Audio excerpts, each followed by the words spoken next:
Welcome to Speaking of Business, conversations with Canadian innovators, entrepreneurs, and business leaders.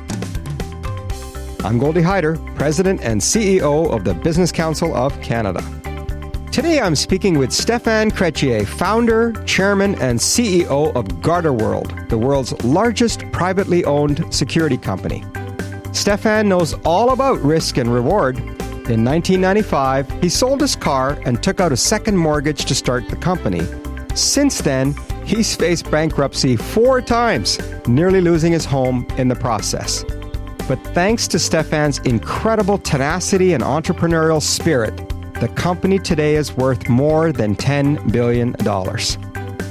In this episode, we'll talk about Stephan's early years as a baseball umpire, his illicit high school business, how's that for a teaser, and the number of fugitives on the island of Montreal. This is a great one, so sit back and enjoy. Stephan, thanks so much for doing this. It's a pleasure. Thanks for having me. We're delighted to have you here now. Before I start talking about you, we have to talk about your business because you made a major transaction back in July. Yeah, indeed. Well, I privatized the company, in 2012, really trying to conquer the world at that time. And we've gone through 2 private equity. They always say they're there for 5-7 years. But when you bring them returns of 35% every year, they have a tendency of going out. So we privatized at $1.1 billion. And we just did the largest buyout in Canadian history this summer at $5.3 billion, where I took 50% of the business with a new private equity. So very exciting. We'll come back to that, I'm sure. But now that we've gotten the headline out of the way in terms of the big news at Garda this year, let's go to the beginning. I want to start talking about your upbringing here. Your father was a maitre d' and a union leader. Your mother was an esthetician. Yep. How did you wind up in business with that? I've got no idea. Maybe it's a question of survival or something. There's this question in growing up and being independent. My parents immigrated late 50s to try to get a better life here. And yes, they did get a better life. He came from Italy and she came from Switzerland. They met in Geneva. One of my sister was born in Geneva. So immigrants. Yeah, exactly. I arrived in Halifax. My father, as he was telling me, had the choice going to Australia, South Africa, or Canada. That was the idea. He moved to Canada, and when he had a job, my mom followed a year later, and I think there's a question of independence. I saw them struggling. It wasn't easy. They separated at a certain time. So, the aspect of independence was there. So in my view, there was always this idea of, call it financial liberty in there. But at the same time, this aspect of creativity also was there, saying, what kind of business could I have? So I remember having small businesses at school. I won't say what it is because, it is legal. Lemonade stands? It is legal. It is legal today. So that's another story. But I've done crazy things, in terms of trying to have businesses and all that. Even started a baseball school, at age 18, which was the first baseball school in Canada. So I've always had this kind of entrepreneurial, but I didn't know what. I just didn't know what. You're just a born businessman by the sounds of things. Well, I don't know, but I guess there was this aspect of independence. But it's funny because when I was young, I was working for the city of Laval, a suburb of Montreal. And my idea was, I want to get a permanent job here because for me, it was, this aspect again of financial stability there. But I had the same idea of having, a small business on the side. And I still remember one of my good friend, who was my boss, he says, sometimes do you think that you almost accepted a job being a civil servant in the city of Laval? I don't think you would have lost it, Stephan. No, exactly. So, I've had this question a lot, in saying, is there something, I don't know. Same thing. My father spoke, fluently 5 languages and was trying to get me to speak Italian at home. And, I've got this, as I said, very independent mindset. And no, I wasn't going to speak Italian. And any regrets? So, yeah, of course. Of course you'd like to speak, many languages today, but they decided, so you don't want to speak Italian, at least we're going to send you to English school. So think, 70s, you're a francophone and you're sent in a, high school of 2,000 students, which is Anglophone during the separatist movement in Quebec. I can tell you, I think my average was probably a fight a day. So you learn to survive a little bit. I think my Italian blood helped me because, there was all this, You might have wanted to use your Swiss blood and create peace. Yeah, well, it wasn't the case there. I think it was more a survival. So I think there's also this aspect of, survival in this environment, which was a tough environment at school. People talk about bullying. At that time is, either you survive or you get bullied. And I think I learned quite fast, choose your fights. How did that experience shape you? I mean, you're just a kid. And you're having to suddenly deal with the political realities of your province. Yeah, well, it was a challenge because, I remember, just teachers taking, really radical positions with students that were Francophone. And we were 9 in all the... Such as, what did you experience? What do you remember? Oh, no, just if we would have comments or asking questions just to put...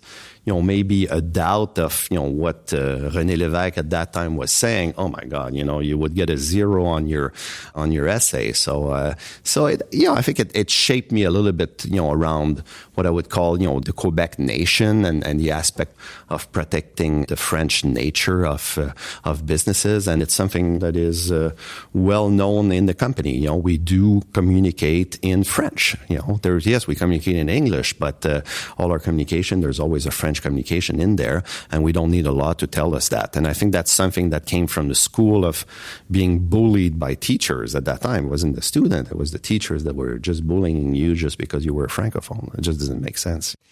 I want to go back to your childhood. You just mentioned baseball. Were you good at sports? Was baseball just from the Expos? Why baseball? And then I'm obviously going to ask the obvious question after that, which is you went into being an umpire. Yes. Well, I wasn't good in sports. I was, as I said, I was good boxing. I was good boxing and fighting. Sounds more like street fighting to me based on what you say. But it's still a sport. You get in the gym and then it's still, but I wasn't really good. But my friends, some of my friends were involved in baseball when I was 14 years old. And one was coaching, and they said, you should coach a team. And, I decided to start coaching, 9, 10 years old. And, naturally you're competitive and you're always arguing with umpires and you're arguing with the other coach. And there's all kinds of arguments in there. And one day, one of my friend coach said, Stephan, he says, we're going to stop arguing. He says, I'm going to take an umpire coach next year and I'm going to know the rules and I'm going to beat you. I said, I'm going to do the same thing. So that's how I started being an umpire. Is I went to umpire school. And unfortunately, if you wanted to keep your permit or your license, you need to umpire. And I wouldn't say I was the best umpire. I think I was the worst umpire I could get, but I could control a game. So the difference of, managing people and being, a little bit of guy responsible for traffic made me a good umpire in there. And I kind of enjoyed it. So that's how my umpire career started, from, a small game when I was 14 years old to, You got to some big league games, didn't you? Yeah, indeed. Well, what happened is by 16, I was doing provincial championship. 18, I was doing national. And at age 20, there was the World Cup that was in Trois-Rivières. And they had selected umpires and they asked me to go, but they needed an exemption from the International Federation because you needed to be 35 to umpire a major competition, an international competition. And I got the exemption. And as a player, you win, you go to the final, an umpire, you've got a committee that evaluates you, and you get to the playoffs. And I was chosen as the umpire-in-chief for the final, youngest to do that in the history of sport. And it was a game. So go back, 55, you go back, 30 something years ago. And it was a game between the US and Cuba on Worldwide of Sports, a Saturday afternoon, fantastic game. And that brought me to professional baseball because at the end of the game, someone knocked at the door. You're in a locker, you're having a beer with your friends, and someone is taking care of your equipment and all that. Someone knocks at the door, and I can still remember, the logo and the name of the guy, Bud. It was Major League Baseball, Bud something. And it was written Umpire Scout. There's scouts for umpire. I've never heard of that. And the guy starts telling you, a good salesperson, we've been following your career. You're rated, number 1 rookie, umpire, number 5, and this. I didn't even know that it existed. And he started to pitch around, the Expos and the Blue Jays, and they wanted more Canadians. And that's where I decided to attend the training camp for minor league umpires, where I was selected. Right. And you didn't stick with it, though. Why? Well, I had this dream again. There's always a dream of being number one. I think that was the idea of saying, I want to be the first Canadian Major League umpire. So I did the camp. They were choosing 35, and we were 235. I'd like to tell you I finished first. I finished 35th. It wasn't an adaptation. I'd never traveled. The maximum I'd traveled was to Maine, so that's, a 6-hour drive from Montreal. And I enjoyed it. I enjoyed every moment. I was 4 years in the U.S., umpiring in a number of what you would call minor league pro ball, working, off-season camps for Major League Baseball. I did it all. But at the same time, you're reflecting on what you want to do in life. And I think this aspect of liberty was there. So I was saying, okay, I'm probably 4 years from the major, 5-year major if everything goes well. I was 24. I was going to turn 25. You're thinking I'm going to be 29, 30, and for whatever reason, you're stuck in AAA, and you just ruin, prime of your life. 10 years of your exactly. And it just didn't make sense. And, they were paying us $800 per month plus coupons for Burger King. I've eaten so much Burger King in my life that I can tell you the days they were cleaning the grill. So it was just crazy. When you think about sports and you think about umpiring, there's a lot of parallels to business, isn't there? Like, what are the things that you learned that you're now applying to your career? Well, a number of things. It's funny because I must have 40 or 50 umpires in the organization that are working. Interesting. That are working recruitment for me. tool. Yeah, exactly. It's a very recruitment.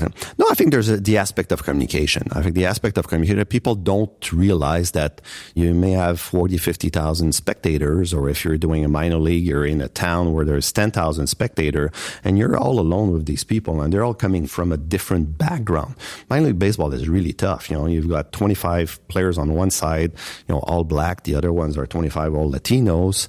And the only way they can get out of poverty, these guys, is their capacity to pitch, run, throw, and bat a baseball. So I think you develop a certain task of I would call stress management. People say, I don't understand. You're not stressed by that. So I think you don't know what stress is all about, because that's one. Two, the aspect of communication. You're francophone. My English was so at that time, and you need to run the show. You need to run the show there. So I think the aspect of communication, the aspect of leadership is very important. And you can make, there's books, from the Association of Baseball and Leadership. I run my business like, a baseball game. How so? Well, number one role of a CEO is talent management, in my view. So you're like the dugout coach.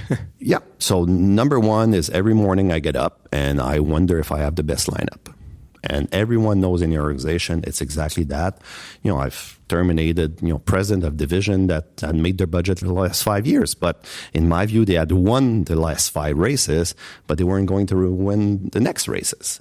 So this aspect of performance-driven, this aspect of long-term, long season, 162 games, but short season, every game counts, brings a sense of urgency that is very, very important. The aspect of mix, you always say, I'm recruiting for fit, which is, at the end of the day, BS. Because, if you're looking for fit, you're just looking for people that you want to have a beer with, which is not true. You want one third baseman, you want one shortstop, you want one center field, you want one catcher. If you got 4 catcher, it doesn't work.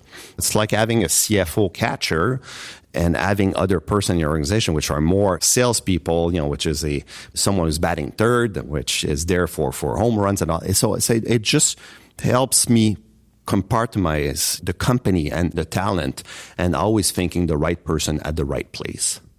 Yeah, I love it. I think there's a lot to be learned from sports to business and business to sports. I certainly use a lot of sports analogies. So I'm assuming you still get out to some ball games. Rarely. It's funny, rarely. I still I'm part of the group that's trying to bring back baseball in Montreal. I'm a passive investor in there. I still have a passion for the sport. I don't have a passion at watching games. So it's a little bit different. I'll still go, my yearly visit to Fenway and watch a good Red Sox game. Is that your favorite place? I like going there. Everybody loves a real Fenway. stadium. You go there and it smells shit. This is what a baseball stadium should, the Pure hot grass dogs. smells, the toilet smells, you walk in there and it feels like a real baseball None of this stadium. modern stuff. No, exactly. You smell, you smell the pizza, you smell the hot dogs, you smell everything. I like that. Now, one last question from your early days, then we'll sort of get to when you were in the United States. I'd read that one of your first jobs was store detective at the Bay. Yes. Was that the beginning of where we've ended up, or was that just... No, while I was doing baseball, I was coming back in the winters here.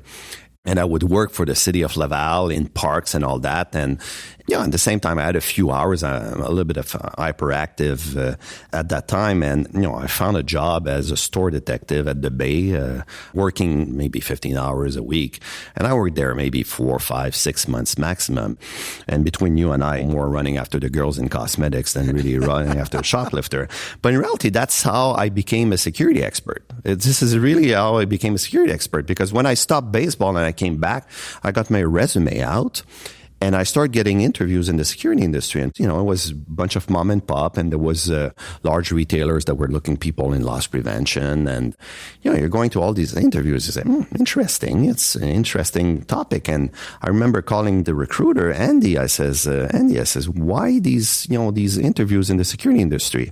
Well, he says, first of all, you've been in the U.S. for so many years. He says, and everyone knows in the U.S. there's guns, they kill people, and it's dangerous. So you must know something about criminology.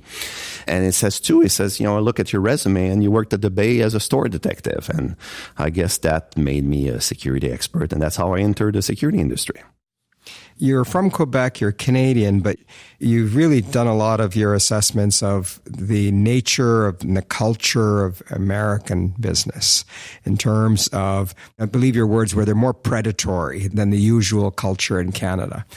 How much did your time in the United States shape your attitude on how to do business in Canada and how to compete and win in Canada?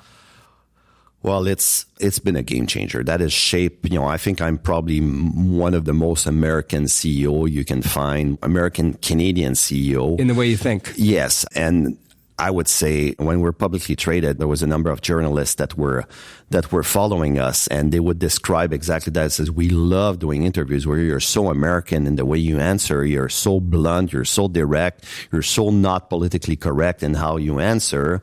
And it's good paper for us. Must have gotten you in trouble from time to time, though. Oh, many times, many times. But you're right. I see the world in a very predatorial way. You're either on the menu or you're looking at the menu. Well, it sounds like sports again, right? The other team's here to beat you. Exactly. I don't believe in the Olympics where there's a silver medal. No one remembers who finished second at the Super Bowl last year. As they say, you lost to get that. Exactly. You need to win the last game. That's what it is. So I've built this culture at GardaWorld around you're either looking at a menu or you're on the menu, and this is not the Olympics here. You either win or you lose. So naturally, it brings this aspect of being predator in the markets that we enter.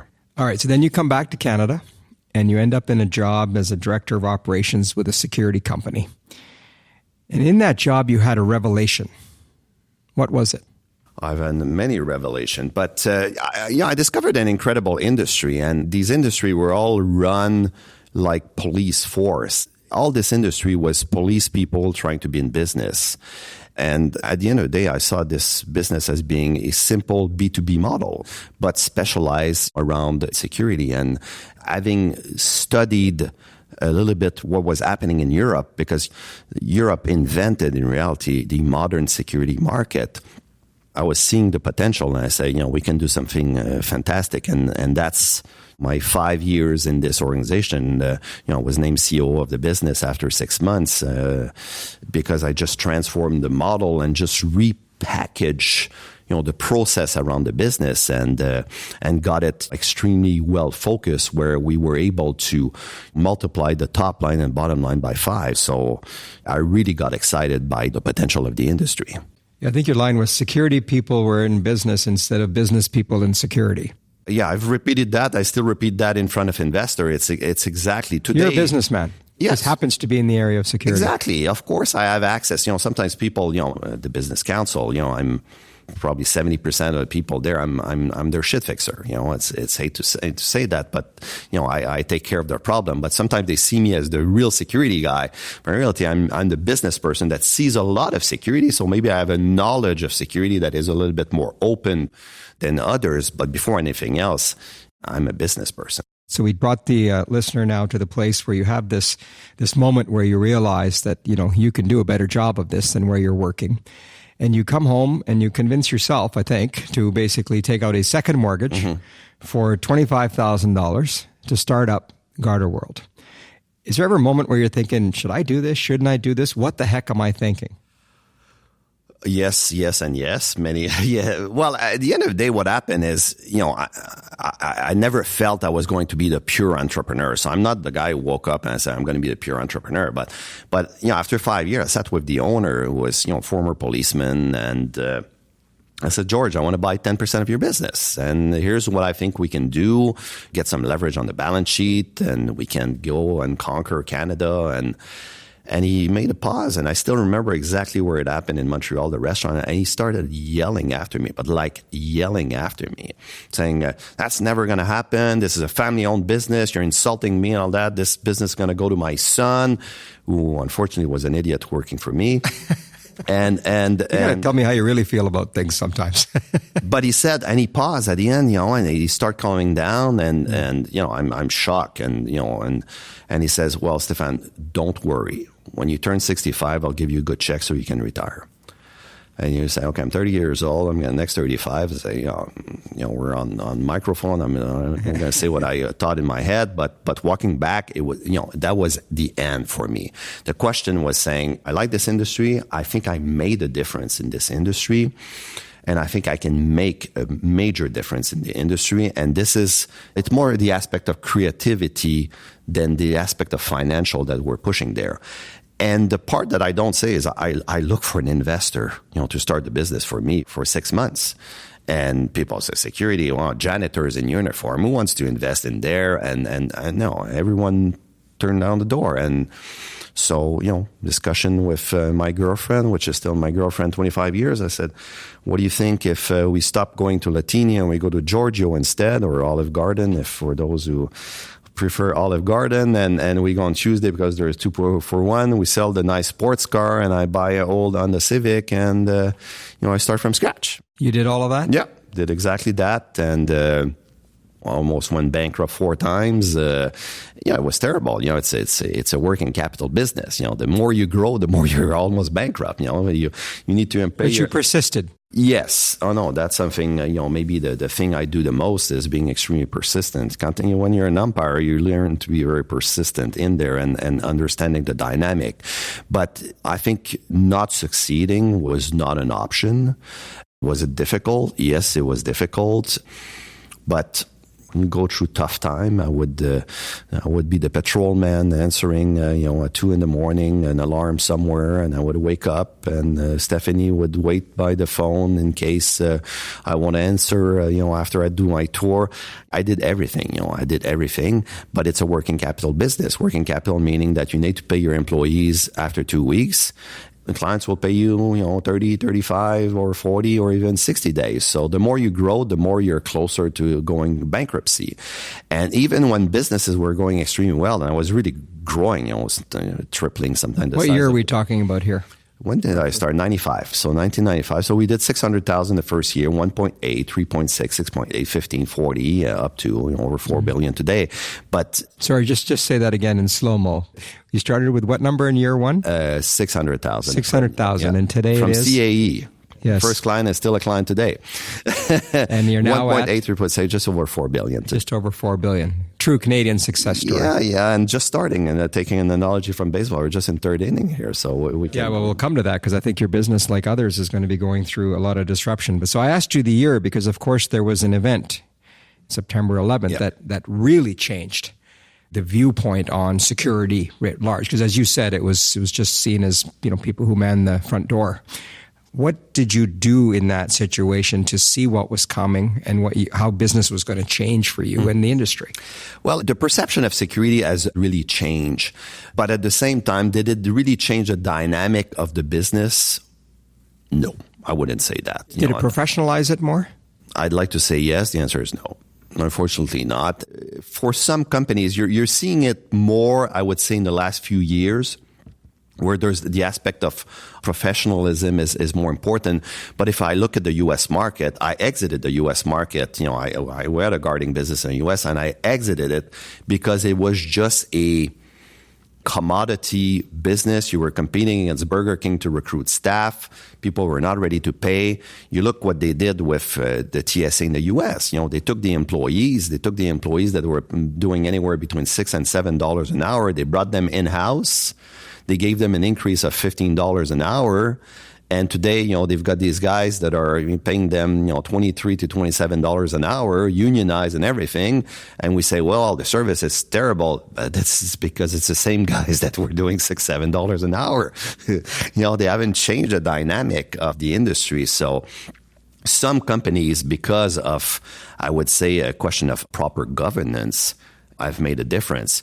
But the worst on the planet are the governments. The worst on the planet are the governments, which go to hiring companies that are not regulated, that hire people that are not licensed.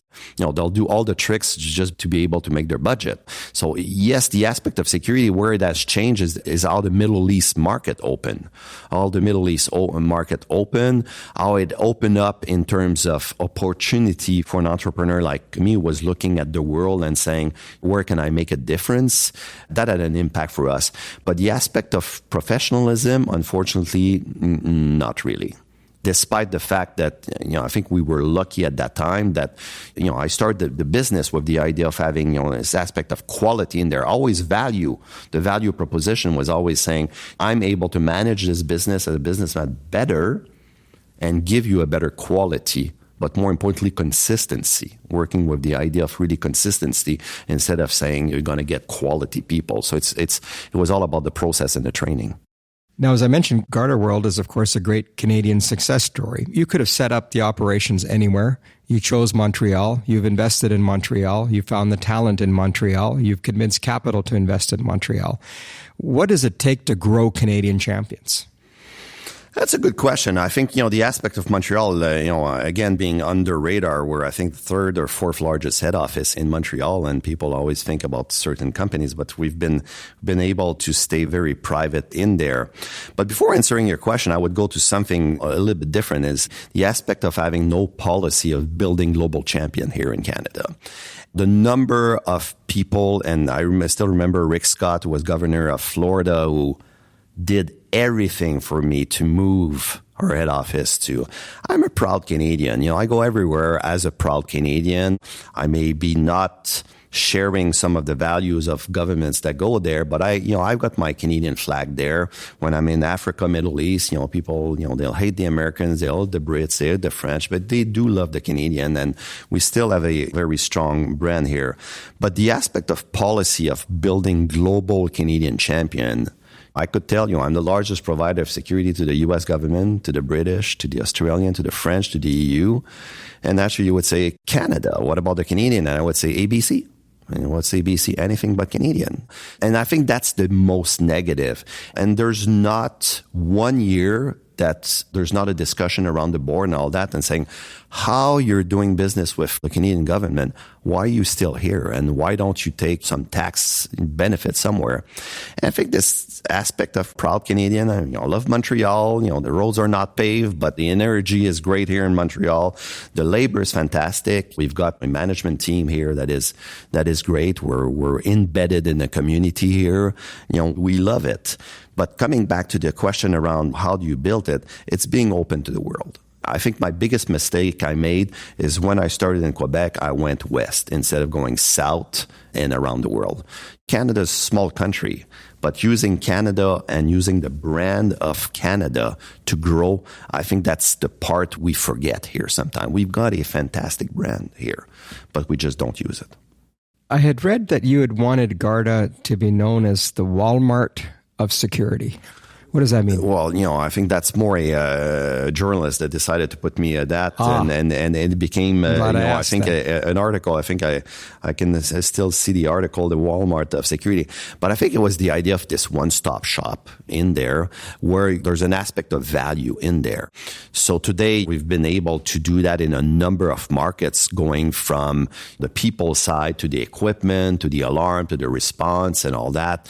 So I think that was more the idea around being this one-stop shop. There's a 911, you call 911, it's us, and we can take care of almost everything on a value basis, meaning on a quality basis. At Walmart, you'll have the Black & Decker, and you'll get the Black & Decker at the right price instead of getting it somewhere else. With Amazon today, it's different. You get it at a cheaper price, but that's another story. So how is corporate security evolving in Canada, given what we're seeing, the evolution of even terrorism? And when you think about it, cars running into people, random shootings, malls being shot up in the U.S. and stuff. How is corporate security responding to this? Terrible. We're the most naive on the planet, I think, on that. And unfortunately, that's going to hit us. There is not one week that I travel that there's not someone who talks to me about the incident that happened at House of Commons, where someone came in, and if it wasn't for someone who shot, the cabinet was all dead. And here, it made page 8 or page 9 of the Journal de Montreal or a newspaper, and because it was important who's in the goals for the Canadians that night. So I think there's really an aspect of naive here. There's an aspect also of having our governments understand the dynamic of security, the dynamic of change with immigration.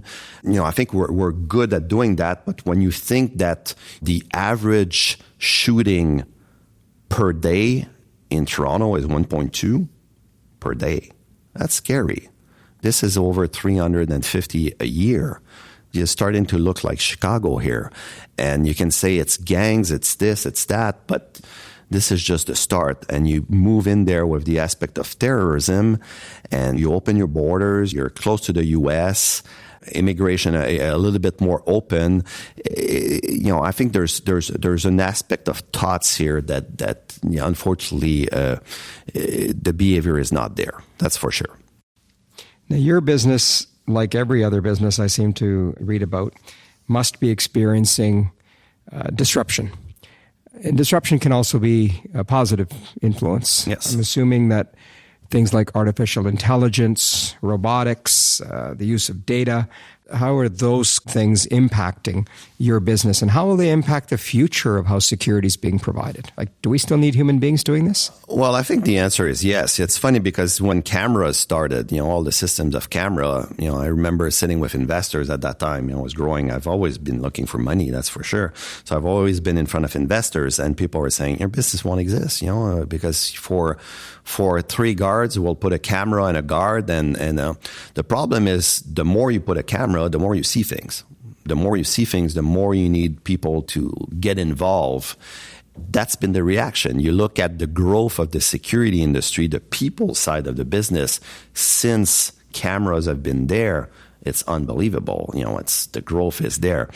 The aspect of combining with technology is important. That's the future. We have a big business in the U.S. of remote monitoring, which is attached to artificial intelligence. So you're able to have one person looking at 7,000 cameras, and just by the analytical, he's able to focus on what's happening in there. So definitely there's a change in there, but it remains a people business. It's like arriving in a hotel and saying you're going to check in online at the hotel and get your room.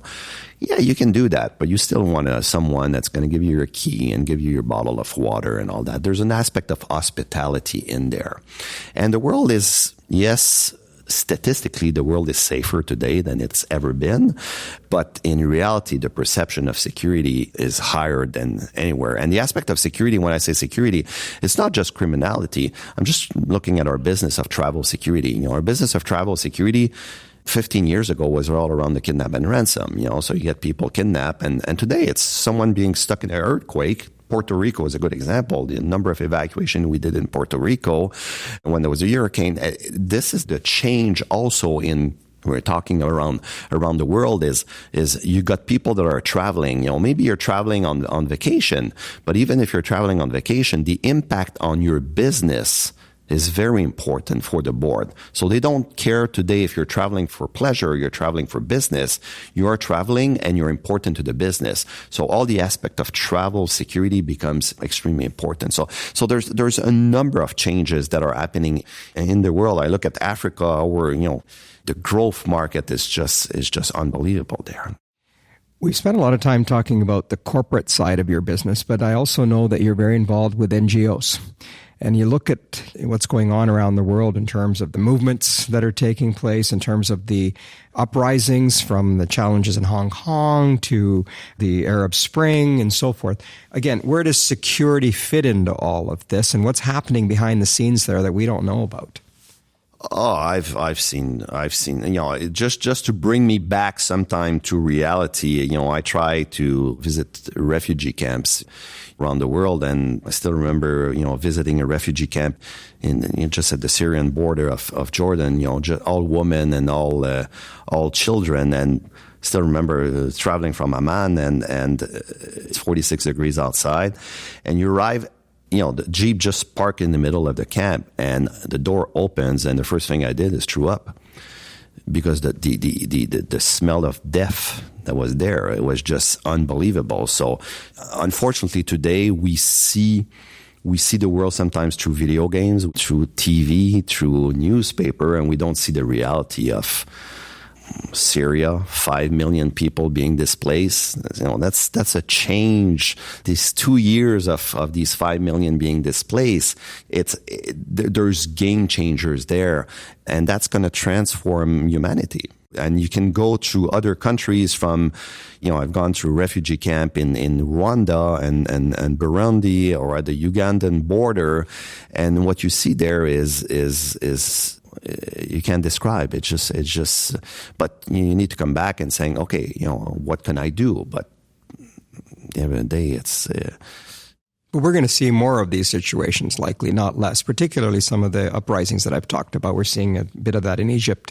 Where does security fit into all of this? Are you hired by countries? Are you hired by corporations? Are you hired by the protest movements? Who brings you on board? We rarely work for governments. We will work for the U.S., British, and all that. We don't work for local governments. That's something it removes the aspect of potential corruption and all that. So we've closed the door on that. But we work a lot for NGOs. People don't realize, the number of people that get kidnapped in those places. Like, are we talking like the Greenpeaces of the world? Yeah, the Greenpeaces, the Médecins Sans Frontières, the IRC, the International Rescue Committee, UNICEF, and I can go Oxfam and a number of organizations that work there. And there needs a kind of policing in those camps, access control, evacuations. So we're playing a major role for NGOs around the world. Mostly paid by, U.S., British, the French, and the EU governments in a number of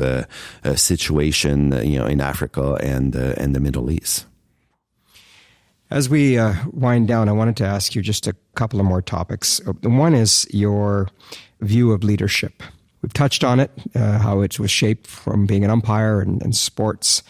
I've often looked at leaders, and do they excel in times of success or do they actually excel in times of adversity? And so you've had adversity in your life. I mean, your stock in 2008, in the height of the financial crisis, went from $17 to 57 cents. And I bought 3 million shares. That made me billionaire. I was going to ask you, what did you do?